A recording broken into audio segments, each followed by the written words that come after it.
अद्य सुहमे थे जाओ पंजेहिम अनगारस एहिम सद्दिन संपरिवुड्डे पुवाणुपुयम चरमाने गामन गामम द्विजमाने सुहम सुहेनम विहर माने जेने चंपा नायरी जेने गुण बदे चाहिए तेने वो समोसरिये परिसा निगया जाव परिसा पड़ी गया तेनम कारणम तेनम समानम अद्य सुहमस अद्य जंबु जाओ बदवा समाने एवं परसी जंबु जैनम बंदे समानम जाओ भगवय महावीरनम आईकरणम जाओ संपत्तनम सत्तमसांगसं उवासक दशनम आयमट्टे गणते अठमसानम भंदे अंगस अंतबड एवं खलु जंबु समानम जाओ संपत्तनम अठमसांगस अंतबड दशनम अठमग पणता जंबु जैनम बंदे समानम जाओ संपत्तनम अठमसांगस अंतबड दशनम अठमग पणता पद्मसनम भंदे वबस अंतबड दशनम समानम जाओ संपत्तनम कई अजयना पणता एवं खलु जंबु समानम जाओ संपत्तनम अठमसांगस अंतबड दशनम पडमस वदस दश जना पणता तंजा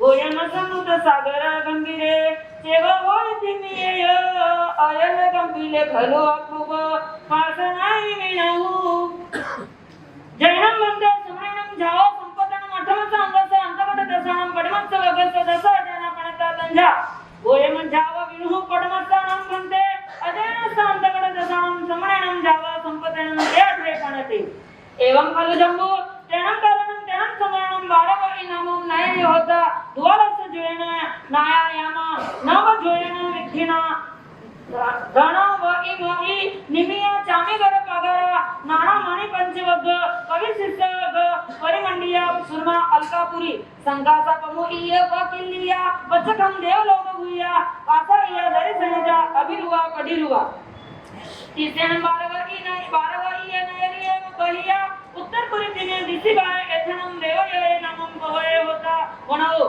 तथनम देवय ए पवय नंदन वाणे नामम उद्यान होता वणो सुरपी के नामम जखाय होता पुराणे सेनम एवेन मनखंडनम परिचित्ते अशोक वर न पायवे तथनम बारवई नयरिय कने नामम वासुदेवे राया परिवत्तई घर महाया हिमवंत राय वणो तेनम तथा समुद्र विजय पमुखानम दशनम दशमानम बलदेव पमुखानम पंचनहम महावीरानम अर्जुनम पमुखानम अद्भुतानम कुमार कोडिनम संभ पमुखानम सठिये दुरंत साहसिनीम महासेन पमुखानम छप्पनाय बलभद्र साहसिनीम वीरसेन पमुखानम एकविसाय वीर साहसिनीम उग्र सेन पमुखानम सोलसनम गाय साहसिनीम रुक्मिणी पमुखानम सोलसनम देवी साहसिनीम अनंग सेना पमुखानम अनेकानम गणिया साहसिनीम अनेसिंच बहुनम इसिर जाव सत्तवाहनम बारवईये नयरिये अचगरहस्य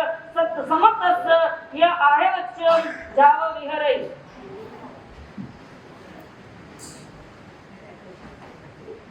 तत्थनम बारवईये नयरिये अंधकमणि नामम राया परिवत्तई महाया हिमवंत वणो तत्सनम अंधकमणि सेरणो धारिणी नामम देवी होता वणो तरणम सा धारिणी देवी अनया कयाम जगसी तारे सगंसी सैन जंसी एवं जहां महाबले सुमीनंदनम कहाणम जमम बालतनम कलाओय जोवणे पाणी गाणम कंता पासाय दोगाय नवरम गोयमो नामेनम अठनाम दायवर कर्णानम एक दिवसनम पाणी यहावेंती अठधो दाओ तेनम कारणम तनम समानम अनारिठने में आई करे जाव विहरे चौबेहा देवा आगया कने विजय तैनम से गोय में कुमारे जहां में तहा निकले धमम सोचा निसम जप नरम देवानु पिया अमा केरो अकुछने देवानु पियानम अंधिये पवयामी एवं जहां में है जाव अनगारे जाए इरिया समिये जाव इनमें निगंधम पावयनम पुरो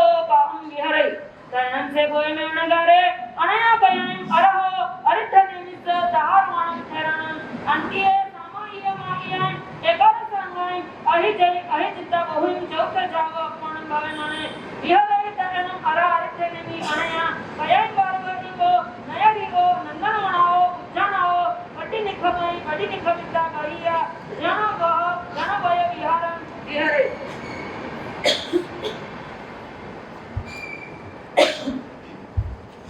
तैनम से गोय में अनगारा अनया कयन जैव अरा अरिठने मी तेने वगच्छे वगच्छिता अरम अरिठने मी तिखुतो आयनम भय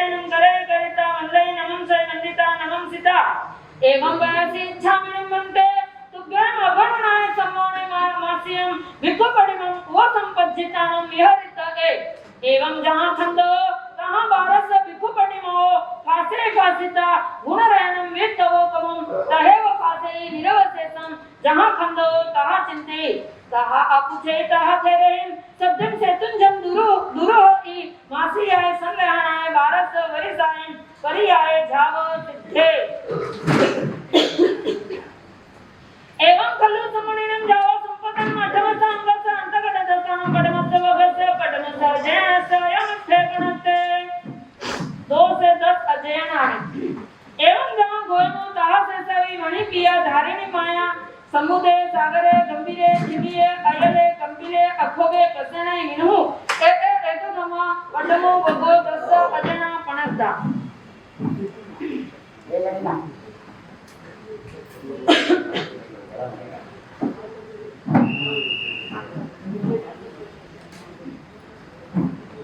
पीओ वगो जंबो जानम बंदे समरणम जाव संपतनम पडमस वगस अयमते कणते दोदर्शनम बंदे वगस अंतगतसनम समरणम जाव संपतनम कई अजना पणता सुधर्मायम कलु जंबो समरणम जाव संपतनम अठजना पणता तंजा अखोगे सागरे कलु समुद्र हिमवंत अरलनमय धरणय पुरणय अभिचंद्रचे ववधमाए एनं कालनं तेनं समायनं बालवगिये नयदिये मणिकिया धारिणी माया जहाँ पद्मो वगो तहाँ सवे अठ अजना गुणगणनं तवोकमं 16 वासाई परियावो ते तुंजे हासियाय संग्रहणाय जाव सिद्धा एवं खलु जम्बू समणेनं जाव संपत्तेनं अठमस अंगस दोचस वगस अयनठे पणते तयोग जैनं बंदे समणेनं जाव संपत्तेनं अठमस अंगस दोचस वगस अयनठे पणते तच्चस नाम बंदे वगस समणेनं जाव संपत्तेनं केअठे पणते सुधर्मा एवं खलु जम्बू समणेनं जाव संपत्तेनं अठमस अंगस तच्चस वगस अंतगतदसानं तेरस अजना पणता तथा अणीय सेने अनंत सेने अजीय सेने अणिहय रूपु देव सेने सत्तु सेने सारणे गए सुमुहे दुमुहे कुबहे दारुहे अनादिठी जैनं भन्ते समरणं जाव संपत्तेनं अठमस अंगस अंतगतदसानं तच्चस वगस तेरस अजना पणता तथा अणीय सेने जाव अनादिठी पडमसानं भन्ते अजेनस अंतगतदसानं समरणं जाव संपत्तेनं के अठे पणते 7वां अंग आपके समक्ष आपका ही शास्त्र है उपासन दशा परमात्मा प्रभु महावीर से जब गौतम स्वामी ने पूछा और गौतम स्वामी के साथ सुधर्मा स्वामी ने परमात्मा की वाणी को अपने अंतर में उतारा जब इस सुधर्मा पाठ की स्थापना हुई जब परमात्मा प्रभु निर्माण को पधार गए थे और 9 भणकर पहले ही क्या हो गए मोक्ष पधार गए थे 2 ही बचे थे उसमें से भी गौतम स्वामी को क्या हो गया केवल ज्ञान हो गया मात्र बचे थे जिसको केवल ज्ञान हो जाता है वो पाठ का अधिकारी नहीं बनता है तो मात्र एक सुधर्मा स्वामी बचे तो उनका क्या हुआ था पाठोत्सव हुआ वो पाठ परंपरा वहां से प्रारंभ हुई है तो जब प्रभु सुधर्मा स्वामी के चरण में जम्बू स्वामी ने दीक्षित होकर के अपने अंतर की जिज्ञासा को शांत करने के लिए सुधर्मा स्वामी से पूछा भगवान यावत मोक्ष पधार गए ऐसे परमात्मा प्रभु महावीर ने 7 उपासन दशा का सार जो बताया है वो तो आपने क्या किया है मुझे बता दिया है अब कृपा करके यावत मुक्ति प्राप्त प्रभु महावीर मोक्ष पधारे हैं उन्होंने आगे का क्या भाव फरमाया है तो सुधर्मा स्वामी फरमाते हैं 8वां अंग शास्त्र आता है उसके अंदर 90 महान आत्माओं का वर्णन आता है वो किस प्रकार से आता है जैसे अपने मूल पाठ में हमने सुना है जैसे जैसे हम आगे बढ़ेंगे इसका भावार्थ भी जानते रहेंगे यहाँ पर पहला शब्द आया है तेनम कालनम तेनम समयनम यानी उस काल और उस समय की बात है काल और समय दोनों ही अगर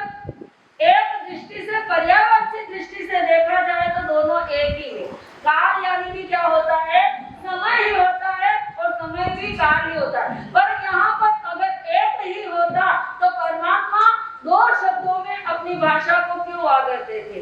एक तरफ केवल कारणम काल भी कहा है और समायनम यानी समय भी कहा है। तो काल को उस समय की बात यानी उस समय की बात है जिस समय धर्म चलता था। यानी धर्म कौन से आरे में चलता था? पहले आरे में धर्म नहीं, दूसरे आरे में धर्म नहीं, तीसरे आरे में भी परमात्मा प्रभु विष्णु भगवान का जन्म होने के बाद जब उन्होंने दीक्षा स्वीकार की उसके बाद क्या हुआ था?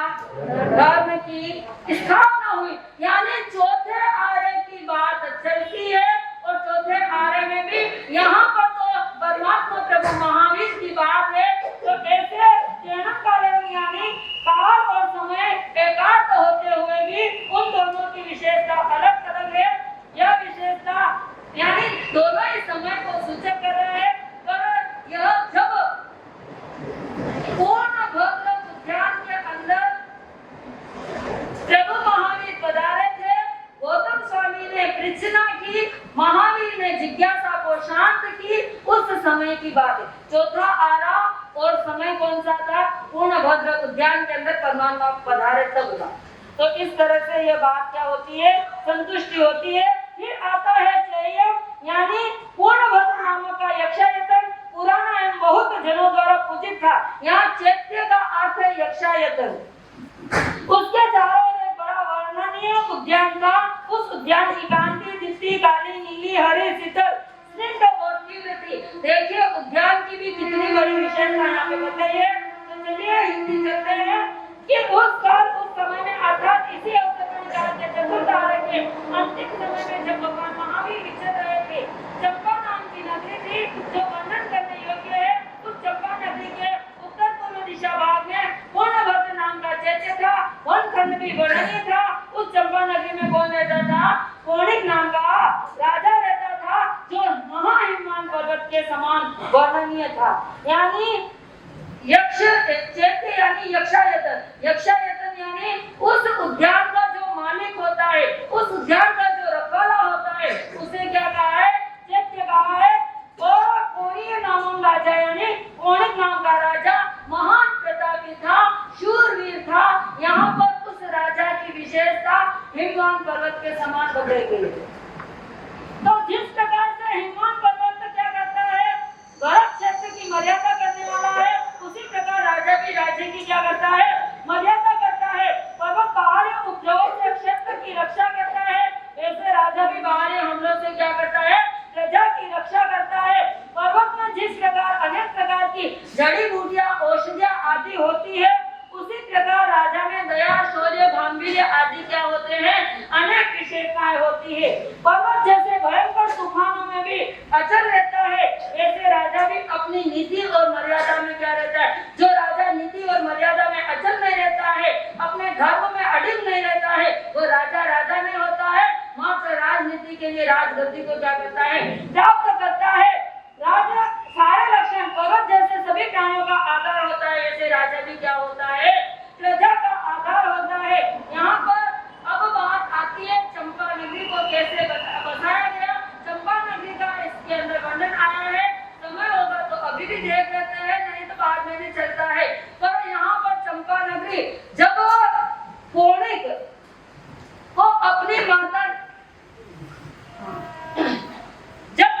को अपनी माता ने क्योंकि माता के गर्भ में जब पौणिक आया था, आते ही माता को क्या हुआ था? एक दोहत उत्पन्न हुआ था और वो दोहत इतना खतरनाक था कि मुझे अपने पति का क्या खाना है? मांस खाना है। बेचारी रानी अंदर ही अंदर क्या हो रही? ग्लान हो रही है, अंदर ही अंदर गलती जा रही है। मैं ऐसा कैसे कर सकती हूँ? मैं ऐसा कैसे राजा को कह सकती हूँ? राजन ने पूछा क्या हुआ? तो अब कहे क्या? तो अभय कुमार जैसे महान बुद्धिशाली उनके पुत्र थे, उन्होंने इस कला को क्या है? सुलझाया था। और ऐसे जो ही उसका जन्म हुआ, जन्म होते रानी ने सोच लिया कि जब गर्भ में आते ही इस जीव ने पिता के कलेजे का मांस खाने का क्या है? इच्छा प्रकट की, न जाने बड़ा होकर के क्या करेगा। तो उस रानी ने तो क्या कर दिया? अपने पुत्र को यानी उखड़ने यानी कचरे के अंदर डलवा दिया रस्सी के द्वारा। पर देख लीजिए महाराज की कितनी दया,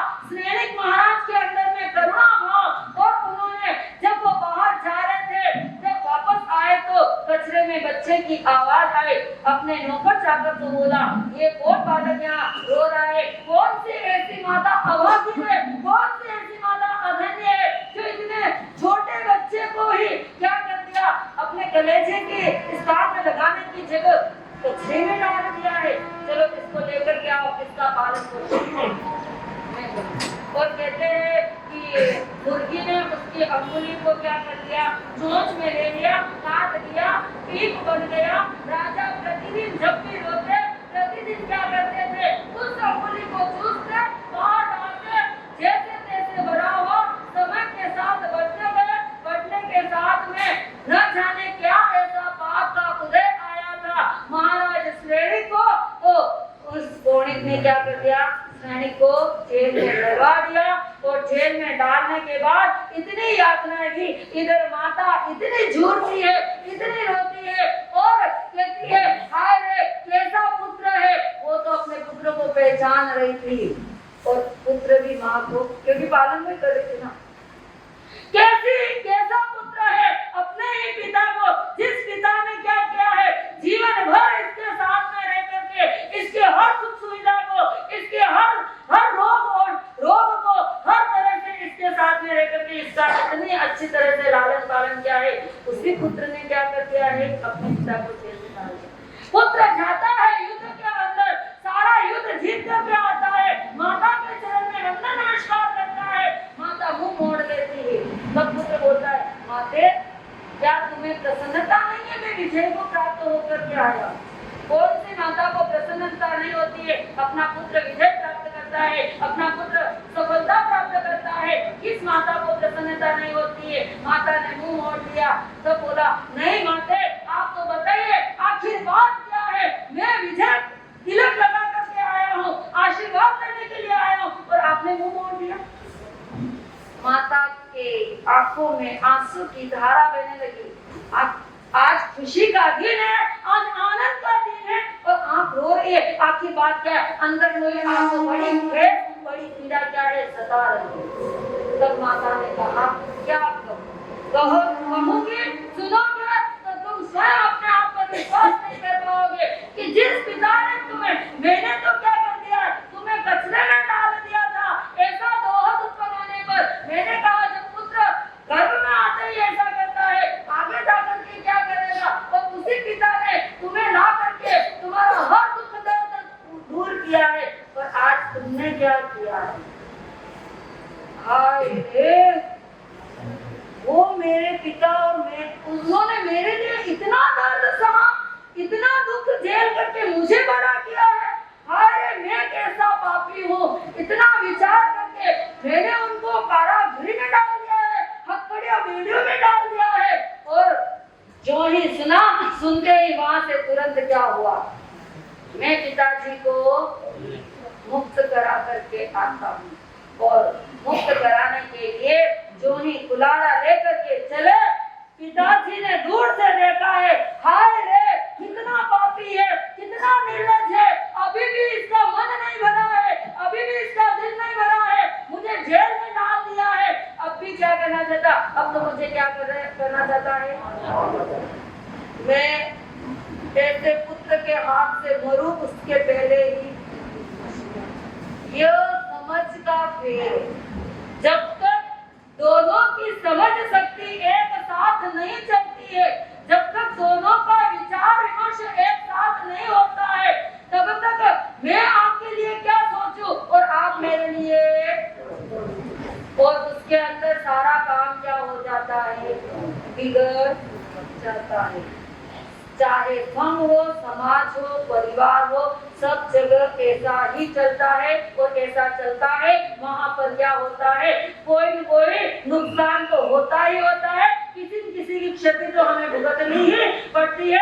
आज से भी हम विचार करें, आज से भी निर्णय लें, आज से भी सोचे कि ऐसा न हो, मुझे सामने वालों की भी बात सुननी है और स्वयं की बात को भी प्रकट करना है। तो ऐसा असमंजस की स्थिति में पिता ने सोच लिया कि पुत्र मारे, उसके पहले मैं पुत्र के हाथ से मना, अपनी अंगूठी के अंदर जो विष था लिया और क्या हो गई, निमित्त था, आयुष्य भी पूरा हो गया, निमित्त भी ऐसा ही मिलना था।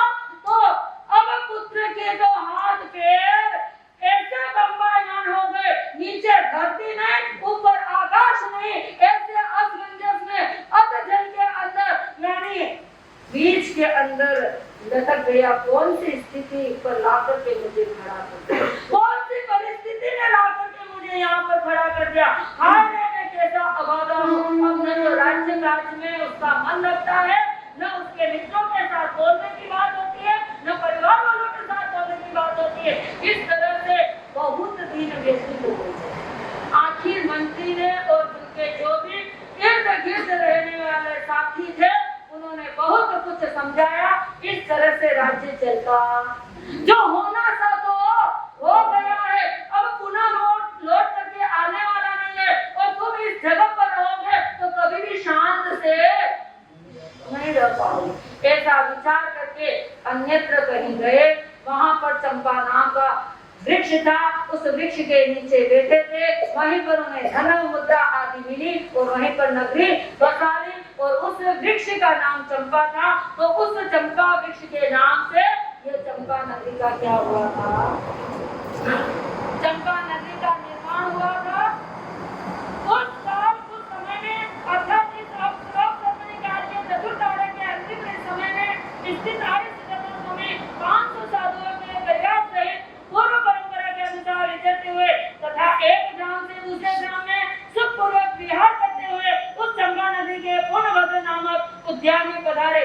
नागरिकों के समूह आर्य सुधर्मा स्वामी की सेवा में परिषद के रूप में उपस्थित हुए। परिषद ने आर्य सुधर्मा स्वामी का उपदेश सुना। यह उपदेश सुनकर के परिषद के लोग अपने अपने स्थान को लौट गए। यहाँ पर एक शब्द आया है स्थविर, खेड़म यानी स्थविर। स्थविर कितने प्रकार के हैं? हमारे शास्त्रों के अंदर स्थविर 3 प्रकार के आते हैं। वह स्थविर, दीक्षा स्थविर और श्रुत स्थविर। एक तो वह यानी उम्र का स्थविर, दूसरा दीक्षा स्थविर और तीसरा श्रुत स्थविर। जो वह स्थविर यानी जिनकी दीक्षा पर्याय क्या हो जाती है, 20 वर्ष की दीक्षा पर्याय हो जाती है। दीक्षा स्थविर 20 वर्ष की दीक्षा पर्याय हो जाती है तो दीक्षा स्थविर होता है। उम्र से 60 वर्ष पार हो जाता है तो वह स्थविर कहलाता है। और सूत्र स्थविर उसे कहा जाता है जिन्होंने आचाराम आदि सूत्रों का क्या किया है, अध्ययन किया है। हाँ, जिन्होंने 7 आचाराम आदि 7 सूत्रों को कंठस्थ किया है, अध्ययन किया है, उनके पारगामी हुए हैं, वो क्या होते हैं, श्रुत स्थविर होते हैं। तो ऐसे श्रुत स्थविर कौन थे? आर्य सुधर्मा स्वामी भगवान थे। तो उन्होंने किस तरह से चंपा नगरी के भोगकुल, उग्रकुल, ब्राह्मण, क्षत्रिय, श्रेष्ठी, सेनापति, साधु आदि में से कोई भगवान को वंदन करने के लिए, कोई पूजा, सत्कार, सम्मान और दर्शन के लिए, तो कोई पुतुल आदि समूह शरण में आए थे। भगवान का उद्देश्य सुनकर के हृदय में धारण करके अनेकों जीवादि पदार्थों के संबंध में निर्भीक पूर्वक आगाध एवं अनगाध धर्म को क्या किया था, स्वीकार किया था। आर्य सुधर्मा स्वामी भी, जिनका जन्म वाणिज्य ग्राम के पास कोलार सन्निवेश में हुआ था। धम्मिल ब्राह्मण उनके पूज्य पिताजी थे, बदिला उनकी माता थी। इस तरह से मध्यमा पावा के महासेन उद्यान में गौतम स्वामी के साथ 11 घंटों में आपकी भी भगवान महावीर के चरणों में क्या हुई, दीक्षा हुई। पश्चात 50 वर्ष गृहवास में रहे और गृह निर्माण के बाद 12 वर्ष छद्मस्थ रहे। 8 वर्ष केवली पर्याय का पालन कर संपूर्ण 100 वर्ष की उम्र को उन्होंने क्या किया था, पार किया। और 100 वर्ष की उम्र में उन्होंने संपूर्ण प्रकार से अष्ट कर्मों को नष्ट करके यावत को क्या हुए, सिद्ध बुद्ध मुक्त हुए। आप स्वयं धर्म में स्थिर तथा दूसरों को भी स्थिर करने वाले थे। अतः आपके लिए क्या आया, एक शब्द का विशेषण आया, आपके गुणों का विशेष वर्णन। 100 वर्ष की उम्र को पार किया, 50 वर्ष गृहवास में रहे और भगवान महावीर के निर्माण के बाद 8 वर्ष और उसके बाद में संपूर्ण केवल ज्ञान के साथ में उन्होंने भी सारे कर्मों को क्या किया था, क्षय करते हुए सिद्ध बुद्ध मुक्त हुए। जाओ और वनहो शब्दों का प्रयोग भी यहाँ पर आता है। जाओ शब्द आता है यावत, यानी जब तक, कब तक। इस शब्द से पाठ संकोच कर रहा है कि इंगित करता है कि विषय का जो विस्तार पूर्वक वर्णन हर जगह पर संपूर्ण प्रकार से एक जैसी लाइन आती है, उसे बार बार नहीं लिखा जाता है, बार बार नहीं दोहराया जाता है। यावत यानी जब तक अपने नमोधुनों में भी आता है, जावो संपदानम, जावो संपाविको कामानम, नमोधुनम अरिहंतानम, जावो संपाविको कामानम बोला तो भी समझ लेना चाहिए कि पूरा नमोधुनम हो गया है। तो एक जैसे विशेषण बार बार लिखे नहीं जाते हैं, बोले नहीं जाते हैं, बार बार लिखने से शास्त्र बड़ा हो जाता है। और शास्त्र और सूत्र उसे कहते हैं कि संक्षिप्त रूप के अंदर जो भाव बोलना नहीं चाहिए, तो इच्छा में लिखना नहीं चाहिए। लिखने से पाठ बहुत बड़ा हो जाता है, बोलना चाहिए, बार बार बोलने से तो कर्मों की निरंकारी होती है। तो इस तरह से जाओ शब्द का क्या आया है, यहाँ पर विशेषण आया है। सोम तेरे जाओ पंचेम का शब्द यहाँ पर समझ लेना चाहिए, यानी जब तक, यावत, तब तक ऐसा करना चाहिए। उस काल उस समय में आर्य सुधर्मा स्वामी के अंतेवासी आर्य जम्मू स्वामी ने अपने गुरुदेव को स्वामी ने वंदन नमन के पश्चात उनकी परिभाषा करते हुए इस प्रकार पूछा, हे भगवान भगवान, यदि धर्म के आदि करने वाले श्रवण भगवान महावीर स्वामी ने सातवें अंग शास्त्र उपासक दशा का यह अर्थ फरमाया है, हे पूज्यवर, अब आप यह फरमाने की कृपा कीजिए कि संसार से मुक्त हुए इन श्रवण भगवान महावीर स्वामी ने आठवें अंग शास्त्र के अंदर इस विषय का प्रतिपादन किया है। सुधर्मा स्वामी श्रीमुख से कहते हैं, इस प्रकार निश्चित रूप से हे जम्मू श्रवण भगवान महावीर यावत मुक्ति प्राप्त उन प्रभु ने अंतर्गत दशा नामक आठवें अंग शास्त्र के 8 वर्ग गए हैं। हे भगवान, यदि श्रवण भगवान महावीर स्वामी ने आठवें अंग अंतर्गत दशा के 8 वर्ग फरमाए हैं, तो हे पूज्य, कृपा करके आप बताइए कि अंतर्गत दशा के प्रथम वर्ग में श्रवण भगवान ने क्या भाव फरमाए हैं। सुधर्मा स्वामी इस प्रकार निश्चित रूप से हे जम्मू श्रवण यावत मुक्ति प्राप्त प्रभु महावीर ने आठवें अंग अंतर्गत दशांग सूत्र के प्रथम वर्ग के 10 अध्ययन इस प्रकार फरमाए हैं। गौतम कुमार, समुद्र कुमार, सागर कुमार, गंभीर कुमार, स्मित कुमार, अचल कुमार, कांतिनी कुमार, अक्षय कुमार, प्रसन्न चित्त कुमार और विष्णु कुमार गए। तो अब पूछते हैं आगे जम्मू स्वामी, तो आर्य जम्मू हे पूज्य, यदि श्रवण भगवान महावीर ने आठवें अंग शास्त्र अंतर्गत दशांग के प्रथम वर्ग के 10 अध्ययन कहे हैं, जैसे गौतम आदि, तो हे भगवान, अंतर्गत दशांग सूत्र के प्रथम अध्ययन का श्रवण यावत मुक्ति प्राप्त प्रभु ने क्या भाव फरमाया है, कृपा करके फरमाइए। तो इस प्रकार सुधर्मा स्वामी कहते हैं कि हे जम्मू, उस काल उस समय में द्वारिका नाम की एक नगरी थी, वहाँ 12 योजन लंबी 9 योजन चौड़ी स्वयं कुबेर के पोषण से निर्मित स्वर्ण के कोट से गिरी हुई अनेक प्रकार के पंचवर्णों के इंद्र, नील, वैदुर्य, पद्म, आदि मणियों से जटिल कंगूरों वाली शोभनीय एवं अत्यंत रमणीय थी। नगरियों में वैष्णवन की नगरी के समान प्रमुदित एवं क्रीड़ा युक्त होने से प्रत्यक्ष देवलोक के समान एवं मन को प्रफुल्लित करने वाली थी। विशिष्ट असाधारण सौंदर्य से युक्त होने के कारण वह अभिनव और स्फटिक निर्मित दीवारों पर सर्वदा प्रतिफलित होते रहने से वह प्रतिरूपा भी थी। यहाँ पर द्वारिका नगरी का वर्णन मैं अभी नहीं बताऊंगी। उस द्वारिका नगरी के बाहर ईशान कोण में रेवतक नाम का एक पर्वत था जो वर्णन करने योग्य था। उस रेवतक पर्वत पर नंदन नामक एक उद्यान था जो वर्णनीय था। उस उद्यान में सूर्यप्रिय नाम का एक यक्षायतन था। जो भी आपको लगे नोट करने जैसा नोट कर लेना, क्योंकि अंतर्गत सूत्र का आज मैंने पेपर नहीं दिया, कल आपके हाथ में पेपर आ जाएगा। 8 दिन के अंदर उस पेपर को भरना है। जो वर्णनीय था, उस उद्यान में सूर्यप्रिय नाम का एक यक्षायतन था जो प्राचीन था। वह उद्यान चारों ओर एक वनखंड से घिरा हुआ था और उस वनखंड में एक अशोक नाम का वृक्ष था। उस द्वारिका नगरी में श्री कृष्ण नाम के वासुदेव राज्य करते थे, जो महाहिमवंत पर्वत की शांति मर्यादा पुरुषोत्तम थे। उनके राज्य का वर्णन कोने के राज्य के समान ही समझ लेना। नगरियों एवं राज्यों का विस्तृत वर्णन है तो और अगर ज्यादा समझ में नहीं आ रहा हो तो औपपातिक सूत्र को देख लेना। ऐसी द्वारिका नगरी में समुद्र विजय जी आदि 10 दशावर अर्थात पूज्य पुरुष निवास करते थे। महावीर कहे जाने वाले बलदेव आदि 5 श्रेष्ठ महाबली और प्रद्युम्न कुमार 3.5 करोड़ कुमार थे, वहाँ रहते थे। वही श्याम जिनमें प्रमुख गिने जाते थे। ऐसे 60,000 दुर्दांत वीर महासेन आदि 56,000 वर्ग सैनिक थे। वीरसेन आदि 21,000 वीर योद्धा, उग्रसेन प्रमुख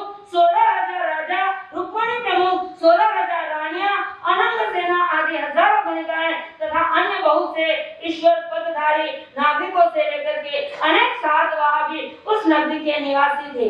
इस प्रकार सब प्रकार के वैभव एवं शक्तिशाली नागरिकों से संपन्न उस द्वारिका नगरी के तथा समस्त अर्ध भारत के अर्थात इस जम्बूद्वीप के 3 खंडों के आधिपत्य को धारण करते हुए यावत श्री कृष्ण राज्य करते थे। उस द्वारिका नगरी में अंधकृष्ण नाम के राजा थे जो महाहिमवान पर्वत के समान शक्तिशाली एवं मर्यादा पालक थे।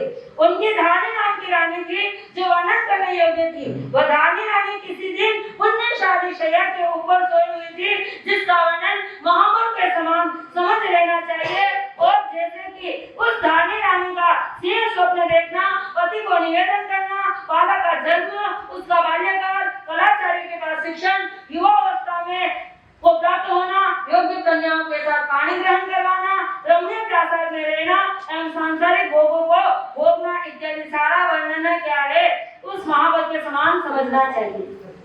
महाबल कुमार के वर्णन से यहाँ इतना विशिष्ट है कि इस कुमार का नाम गौतम कुमार रखा गया है। पहला अध्ययन आ रहा, गौतम कुमार कैसे थे? गौतम कुमार रखा गया 8 उत्तम कुलीन राज्य कन्याओं के साथ एक ही दिन उसका पानी ग्रहण कराया गया एवं उसे प्रीतिदान के रूप में 8 हिरण्यकोटि स्वर्ण मुद्राओं को क्या है प्रीतिदान के रूप में दिया गया। यहाँ पर प्रीतिदान यानी जो प्रेम पूर्वक सहर्ष जिसे दिया जाता है उसे क्या कहते हैं? प्रीतिदान कहा जाता है। उस काल समय में अरिहंत भगवान धर्म तीर्थ की आदि करने वाले यावत विचरते हुए उस द्वारिका नगरी में पधारे।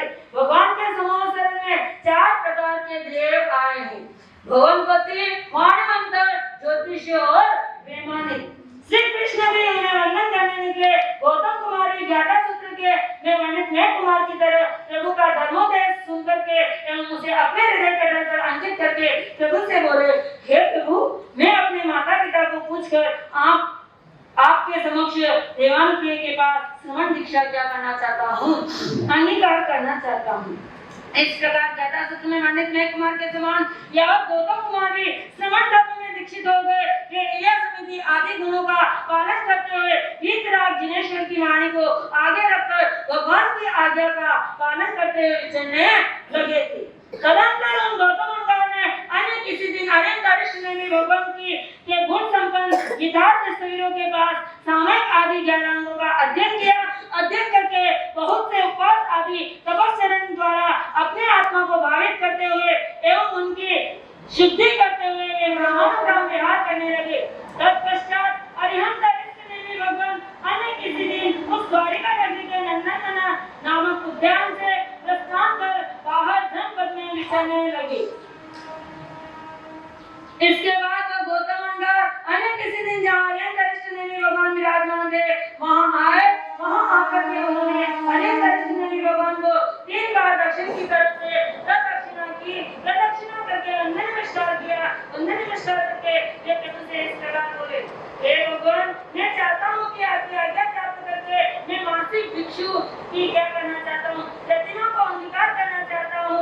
इस प्रकार जैसे स्कंदक मुनि ने साधना की वैसे ही मुनि गौतम कुमार ने भी 12 भिक्षु प्रतिमाओं का आराधन करके गुण रत्न नामक संवत्सर तप किया। मुनि स्कंदक की तरह मुनि गौतम कुमार ने भी वैसा ही चिंतन किया और उसी प्रकार भगवान से पूछा तथा सभी मुनियों के साथ जैसे मुनि स्कंदक ने किया वे भी शत्रुंजय पर्वत पर चढ़े। पर्वत पर चढ़ करके उन्होंने 1 मास की सलेखना की एवं सलेखना संधारा पूर्वक 12 वर्ष की अपनी दीक्षा पर्याय पूर्ण करके यावत सिद्ध हुए। ऐसी सिद्ध बुद्ध मुक्त हुई आत्मा को मेरी भाव पूर्वक वंदना नमस्कार हो जो बोलो।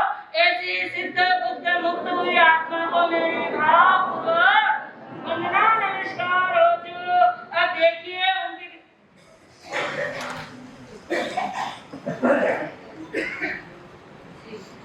नाने पंछी पहनते थे पंजाब में, वही नाने सुई नाने वही नाने मन बच्चे बनाने केवल नाने आप ये बनते पंजाब सरकार में सदुपयोग में इस तरह 3 प्रकार के आपको ज्ञान के हुए दिशा करवा तो और एक श्री के बनाने से जो में अधिकार को तम आलय में जब इधम बच्चा में हेना क्रम चक्रम बयन मिनयन जो बयन गोदन सत्योदन दुबळे छे अकाले तो सजाओ करे न तो सजाओ असज्जा ए सज्जा सज्जायं सज्जायेन सज्जायं वणतां वणतां विचारतां ज्ञानानन्द पुरुषोऽपि अविनाशतमयोतो बारंबार मिच्छामि दुक्कडम्। और प्रारंभ में आपको कुछ न कुछ तो इसके लिए विचार करना है। स्वागत कर रहे हैं, आगमन हुआ है तो उनका क्या करना पड़ता है? सम्मान और स्वागत करना पड़ता है। स्वागत में परवादी रात परमेश्वर का स्वागत है तो स्वागत में कुछ न कुछ तो थाली सजानी होगी और थाली सजाने के लिए हमें कोई त्याग प्रस्थान करना होगा। तो सबसे पहले मैं कह रही हूँ आपको 8 दिन, सब सुन लेना, 8 दिन एक महान पुण्य करने का भाव रखना है। दुकानें बंद करो, दिल के दरवाजे खोल दो, बस यही अब आपको करना होगा। और स्थान देने का पुण्य तो आपको करना ही पड़ेगा। आज तो इतने लोग नहीं है लेकिन हो सकता है। आज तो आराम से बैठिए, बहुत चौड़े होकर के बैठिए, लेकिन कभी कभी तो गोदी में बिठाने का भी क्या आएगा। तो स्थान कहाँ देना है? स्थान धरती पर नहीं देना है, गोदी में देना है। आपके शरीर में कौन स्थान देता है? गोदी। वो आपके काम नहीं आती है, किसके आती है? दूसरों के ही काम आती है। और जो दूसरों के काम आता है ना, वही पुण्य कहलाता है। तो पुण्य करने का भाव रखो, आप सकरे होकर के बैठो और जो आने वाला है उसको स्थान दो, और स्थान भर जाए तो गोदी आपकी खोल दो। आप एक मेरे बात कहने जा रही थी कि स्वागत करना है परवादी रात पर्व परिषद का, और कल त्रयोदशी है, परसों चतुर्दशी है और हमारी अमावस्या भगवान महावीर का निर्वाण कल्याणक दिवस। पर्व परिषद में क्या है? हम प्रकाश, अंधकार से प्रकाश की ओर गतिमान होंगे। हमेशा कृष्ण पक्ष जाते ही शुक्ल पक्ष आता है और शुक्ल पक्ष में ही नया वर्ष आता है। आपका नया वर्ष कब आता है? आपको ध्यान देना होगा। 2 आते हैं, एक तो हिंदू नया वर्ष, क्योंकि हम अपने आप को क्या कहलाने के अधिकारी हैं? हिंदू। हिंदुस्तान में रहते हैं, हमारा धर्म हिंदू धर्म है, उसका नया वर्ष भी तो याद है कि सब गया। नया वर्ष भी एकम प्रतिपदा, शुक्ला प्रतिपदा से अमावस्या गई और क्या आता है।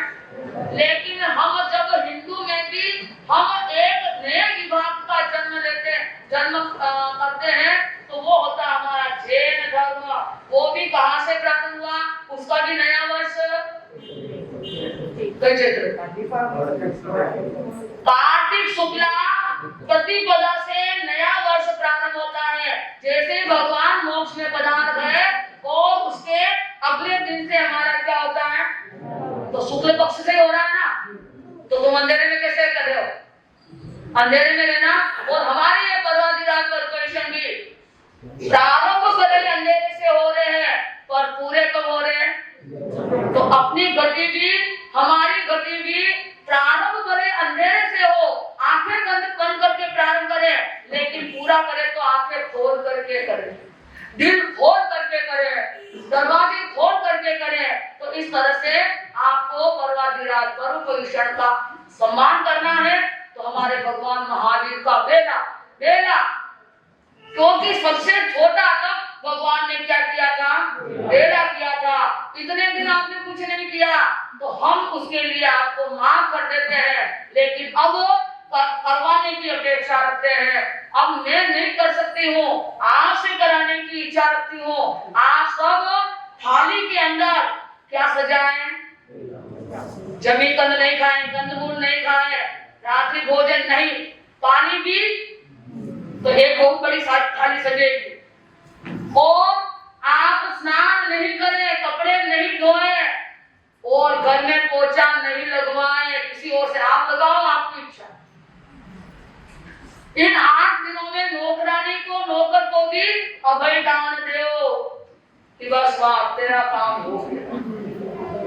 अगर उनसे बर्तन साफ करवाओगे, उनसे पोछे लगवाओगे, ना मालूम कितने जीवों की क्या होगी। तो 8 दिन तो निर्मल रहो, 8 दिन तो शुद्ध रहो।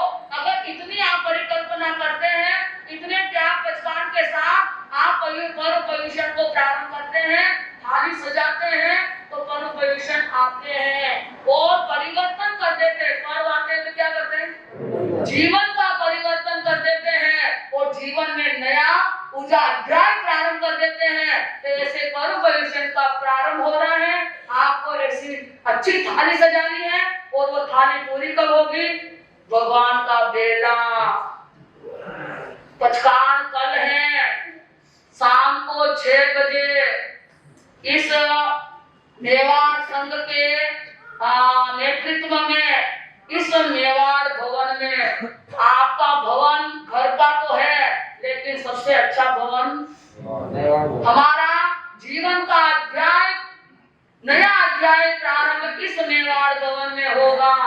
क्योंकि ये किसी का पट्टा इस पर नहीं है, इसके ऊपर हम सबका बराबर बोलो को नहीं, आप बोल तो नहीं है, हमारा सबका। भले किसी ने इसमें कुछ दिया हो नहीं दिया हो ये अलग बात है, लेकिन हमारा अधिकार तो बराबर का बनता है। किसी ने करोड़ रुपए दिए हैं और किसी ने लाख दिए हैं, तो किसी ने 1000 दिए हैं, तो किसी ने 2-4 दिए हैं। हमारा हक बराबर का रहता है, इसलिए हक उसी का रहेगा जो क्या है बेले में भाव रखेगा।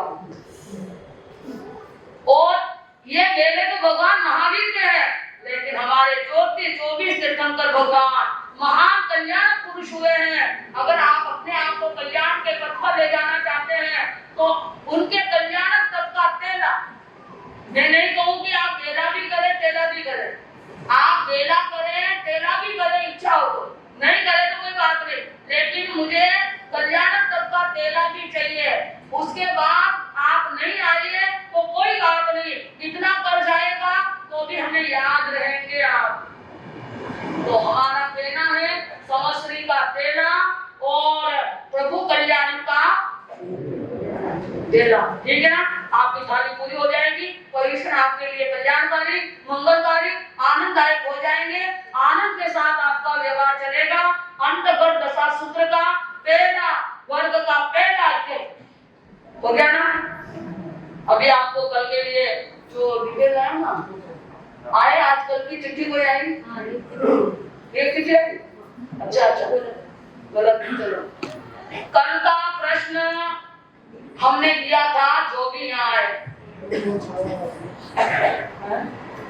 तो सुनो, धूप उस नगरी का हूँ धूप, सुनो सुनो, नहीं छाया धूप उस नगरी का हूँ धूप।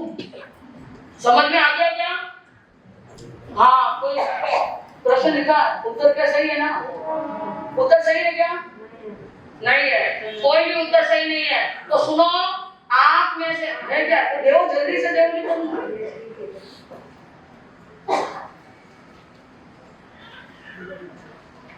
अरे संतुष्टि प्रद उत्तर नहीं है तो संतुष्टि प्रद नहीं है तो चलिए आज का प्रश्न हम दे रहे हैं, कल वीडियो में डालना, बहुत सरल दे, ठीक है?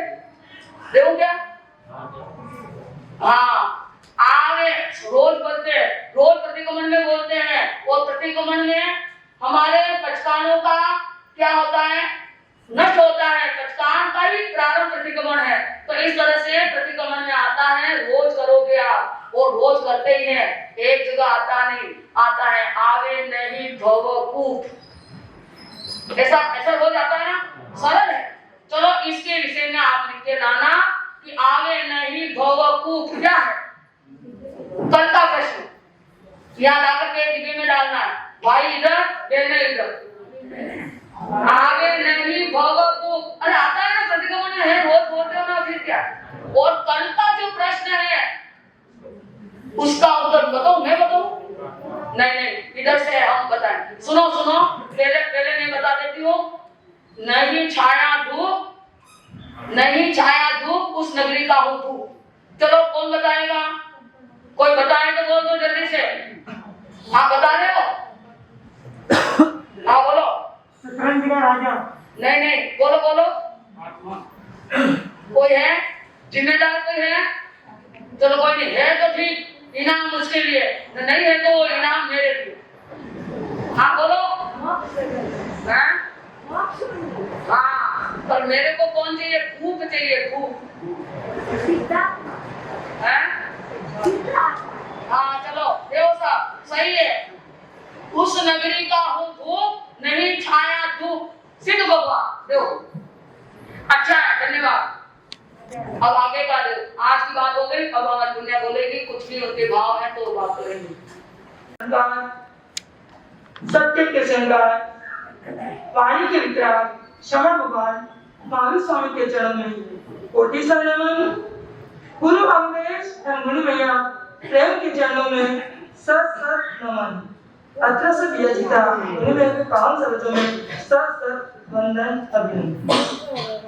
उपस्थित श्रद्धालु भाइयों तथा बहनों, पवित्र पर्व के आगमन पर पर्वाधिराज पर्व का एवं आप सभी का हार्दिक स्वागत है, अभिनंदन। उस महान पर्व की आराधना हमें अहिंसा से प्रारंभ करनी है। आज का विषय ही ऐसा है, अहिंसा का अमृत, अहिंसा का आलोक।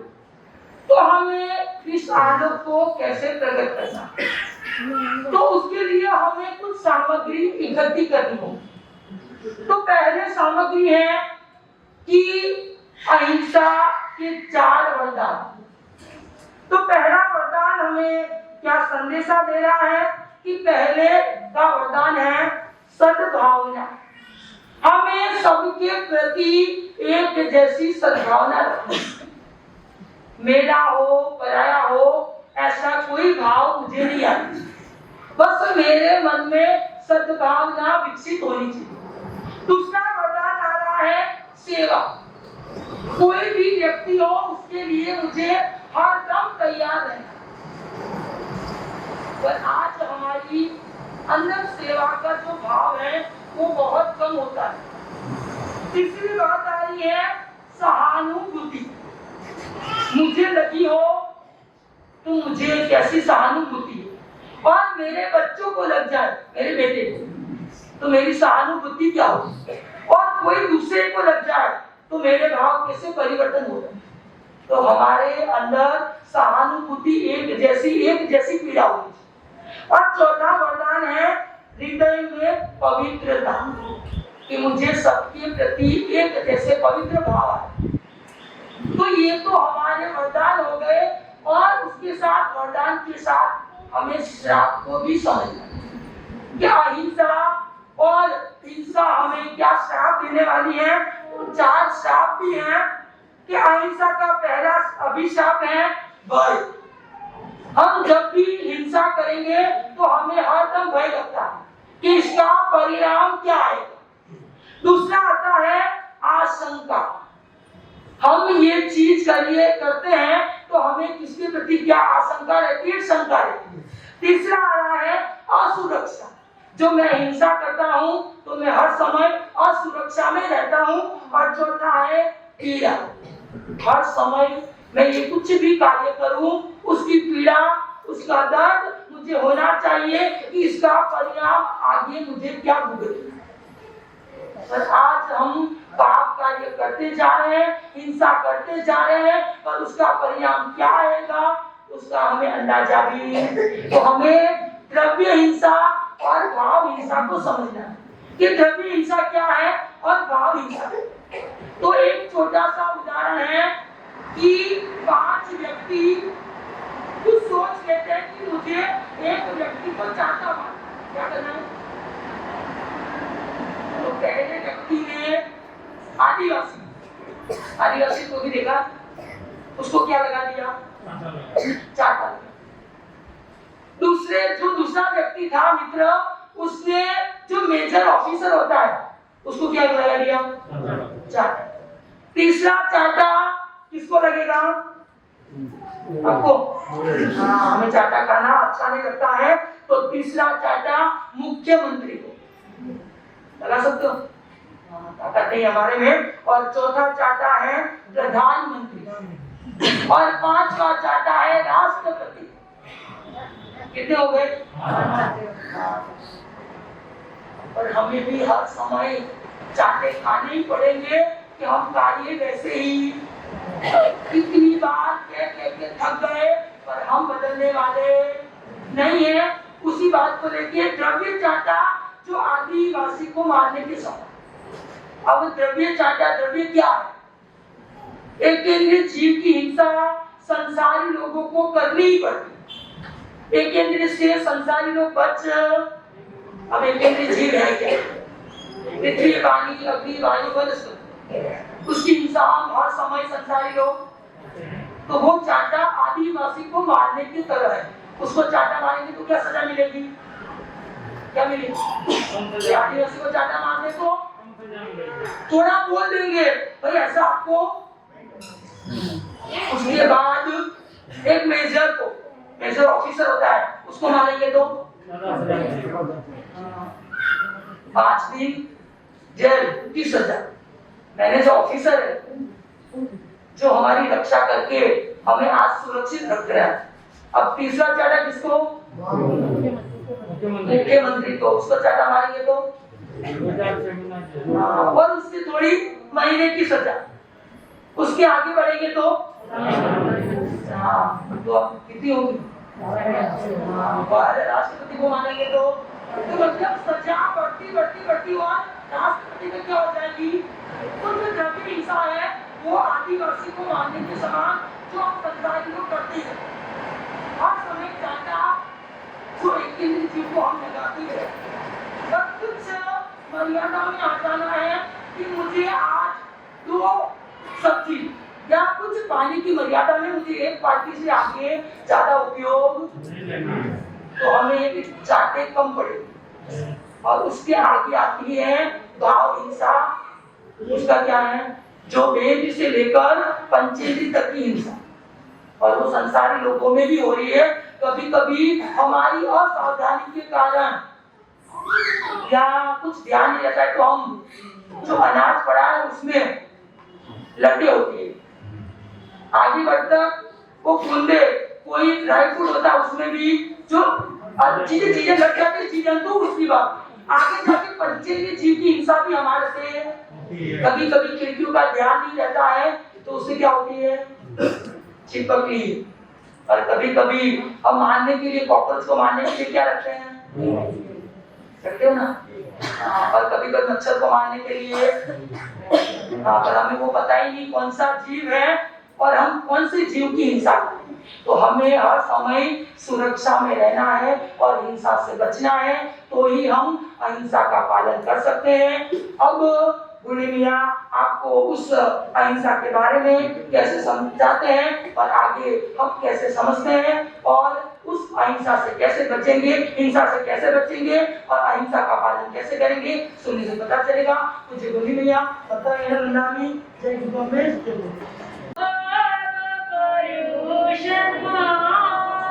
तुम्हारा स्वागत है, यह पाद परुषण तुम्हारा स्वागत है, यह आत्मशुद्धि अभियान तुम्हारा स्वागत है, यह आत्मशुद्धि अभियान तुम्हारा स्वागत है।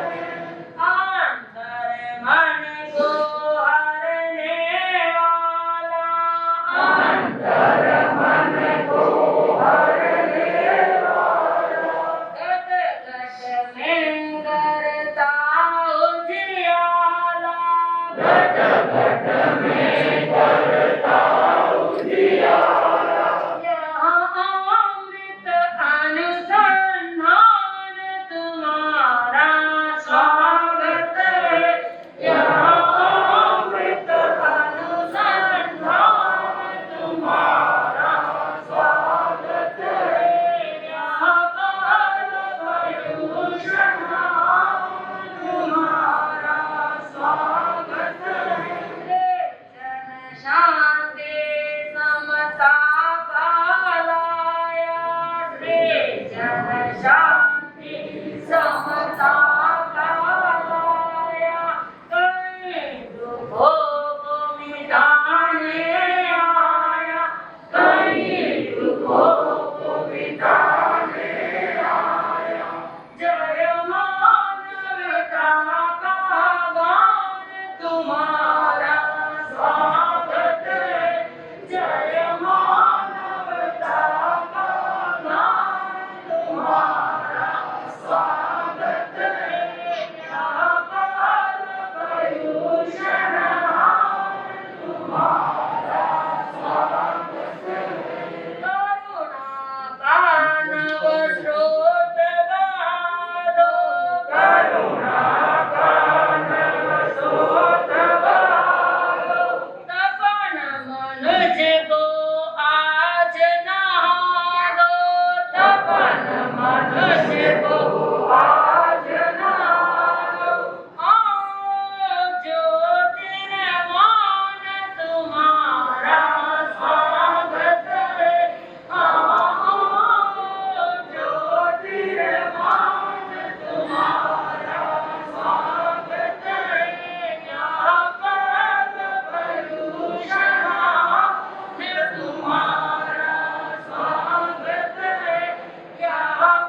अभिनंदन किया है, स्वागत किया है।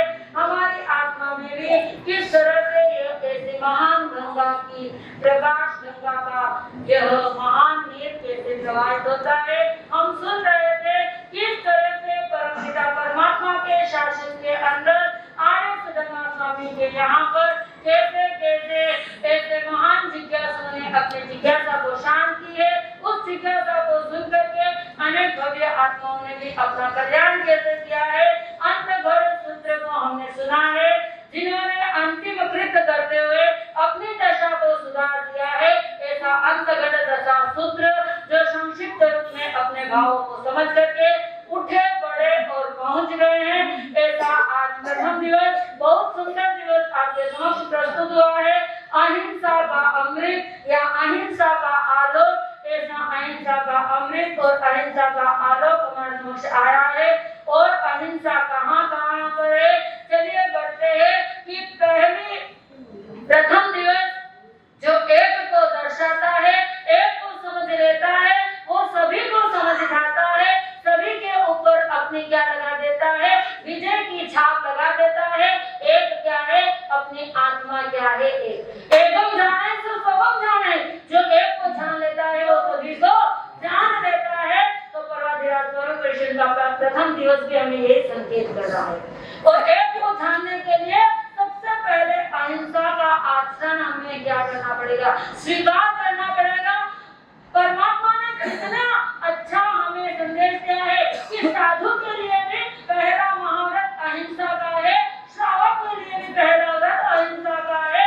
और हमने कितनी बार इस जीव ने अपनी उस सांसारिक माताओं की गोद में जन्म लिया है, जन्म लेकर के संसार को बढ़ावा दिया है। पर लेकिन जो हमारे इस प्रवचन माता की गोद में आ जाता है, और प्रवचन माता की पहली गोद है क्रिया की प्रक्रिया, चलने का प्रक्रिया, यानी चलने का प्रयास। जो चलने का प्रयास करता है, पुरुषार्थ करता है, उसके साथ प्रकृति का क्या परिणाम प्राप्त हो जाता है। तो ऐसे प्रकृति के परिणाम को हमने देखा है आज उस महान सिद्ध आत्मा को कि गौतम स्वामी ने किस तरह से परमात्मा की वाणी को स्वीकार किया है। उठे बड़े, मात्र छोटा सा सूत्र हृदय के अंदर स्वीकार किया, उठ गए, बढ़ गए और क्या हो गए, पहुंच गए। अब हम जागृत हैं या सुप्त हैं। गुजराती में कहावत है, जन्मવું જીવવું और જાવું એ તો છે એક્સ્ટ્રા, એ તો છે ઓર્ડિનરી, એ તો क्या છે ऑर्डिनरी। यानी जन्म लेना, जीना और जाना यह तो साधारण बात है, पर लेकिन जो जन्म के साथ जीवन को समझ लेता है यह एक्स्ट्रा ऑर्डिनरी है। और एक्स्ट्रा ऑर्डिनरी हमारा जीव शासन सिखाता है कि जन्म और मृत्यु के बीच में जीवन कैसा होता है, उस जीवन को किस तरह से सफल बनाया जाता है।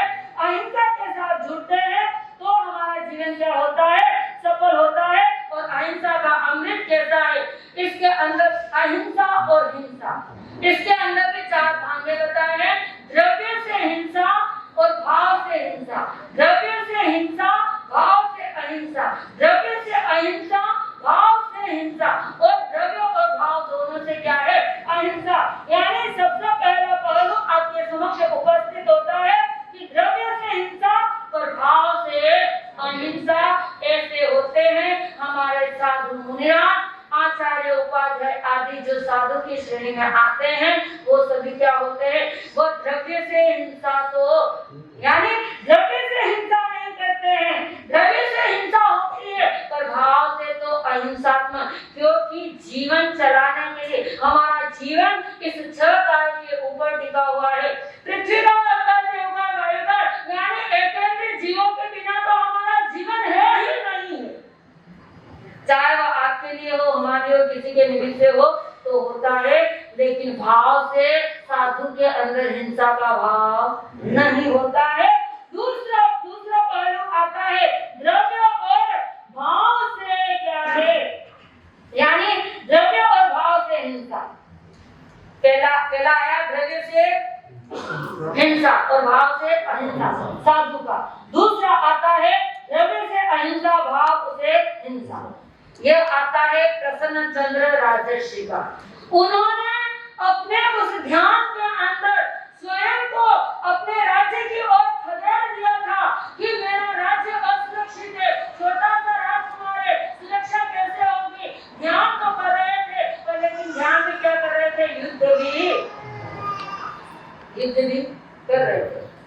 क्या हुई? भाव से हिंसा हो गई, पर द्रव्य से तो साधु थे तो अहिंसा थी। तो ऐसा प्रसन्न चंद्र राजर्षि का उदाहरण आता है। तीसरा उदाहरण आता है द्रव्य और भाव दोनों से ही हिंसा। यह है हमारे परमात्मा प्रभु महावीर की सभा में रोज आने वाला जो काल सोफिक कसाई था। भला परमात्मा की सभा में आता था, पर वो क्या था? अभवी था। इसलिए अभवी को परमात्मा का उपदेश नहीं लगता है, परमात्मा की वाणी उनके जीवन पर असर नहीं होती है। भले रोज आता है, कहीं हम भी ऐसे तो नहीं है अपने आप को टटोलने का अवसर, अपने आप को जानने का समय जब पराधिराज पर्व परिषद आए हैं, तो ऐसा काल सोफिक कसाई भाव से भी हिंसा करता था, द्रव्य से भी हिंसा करता था। भला उसको क्या है कटघरे में डाल दिया हो, तब भी उसने क्या की? अपनी हिंसा बंद नहीं की। फिर आता है द्रव्य और भाव दोनों से अहिंसा। ऐसे हैं हमारे सिद्ध परमात्मा, न द्रव्य से करते हैं न भावों से करते हैं। देव भी हो, तीर्थंकर हो या सिद्ध परमात्मा हो, ये सभी प्रकार से अहिंसक होते हैं, क्योंकि हमारी नींव इस अहिंसा की साधना पर ही टिकी हुई है, अहिंसा की धुरी पर ही टिकी हुई है। अहिंसा एक आत्मा है, अहिंसा एक धारा है, अहिंसा एक धुरी है और अहिंसा एक देवी है। हमारे जैन धर्म की कुल देवी अहिंसा ही है। ऐसी अहिंसा के लिए सबसे पहला विषय इज्जत की प्रक्रिया। जब तक हम चलने का क्या नहीं रखेंगे, विवेक नहीं रखेंगे, तब तक हमारी क्या नहीं हो सकती है? अहिंसा नहीं हो सकती है। क्योंकि मुझे समय 5 मिनट का दिया है। पदाधिराज लेकर आया है धर्म आराधना, पदाधिराज लेकर आया है धर्म आराधना। गुरु भगवंतों की सेवा में करनी है साधना, उन्हीं मैया की सेवा में करनी है साधना। दानशील तप भाव में बीते समय निरंतर, दानशील तप भाव में बीते समय निरंतर, यही परमिशन करेगी। हार्दिक शुभकामना, यही पर्व परिशन की आप सबको हार्दिक शुभकामना। इसी भाव के साथ भूमि में का बहुत बहुत कृतज्ञता के साथ वंदन नमस्कार करती हूँ कि मुझे 2 मिनट भी समय दिया है बोलने का। इसी भाव के साथ जय गुरु अम्बेश, जय गुरु ग्रह मत सुख सदा आपके समक्ष गुरु अम्बेश को, गुरु सौभाग्य को वंदन नमन करेंगे। पूर्णी माता प्रेम का आशीर्वाद लेकर के आपके बीच कुछ बात करने का भाव रखेंगे। आज वैसे बहुत सारी बातें आपने सुनी हैं, कुछ अंश में उसके साथ हम बात करेंगे। आज का विषय है अहिंसा का अरमान हो, अहिंसा का आलोक हो, अहिंसा का आचरण हो। आगे बैठ सकते क्यों? आपको बहुत ज्यादा देर हो गई, आपको करेंगे। अभी आप पहले से सुन रहे हैं कि उठो बढ़ो चढ़ो। अब वो जो महान अंतकट दिशा सूत्र के 90 आत्मा उठे बढ़े चढ़े और पहुंचे, ऐसे ही हमें हिम्मत करनी होगी। और आज देख रहे हैं हम उठे कहां से उठे? अभी उठे चाहे बढ़े चढ़े कुछ भी करें, क्रिया तो करनी पड़ेगी। अब मन से उठना है कि तन से उठना है? मन से उठोगे तो पहुंच जाओगे, तन से उठोगे तो हिंसा में आओगे, अहिंसा का। और भगवान महावीर के 3 मूलभूत सिद्धांत है, उसके टेढ़ा क्या है? अरे अहिंसा, अनेकान और अपरिग्रह, 3 मूलभूत सिद्धांत। इन सब में अहिंसा को पहले लिया, लेकिन हर विषय, हर अक्षर, आप शास्त्रों के कोई भी अक्षर को, एक अक्षर को चुन लीजिए, सब अहिंसा की प्रेरणा देती। और हमारे शास्त्रों में अक्षर कितने हैं? 32 शास्त्र सूत्र है ना, कितने अक्षर हैं? भाषा गिना थोड़ी हो।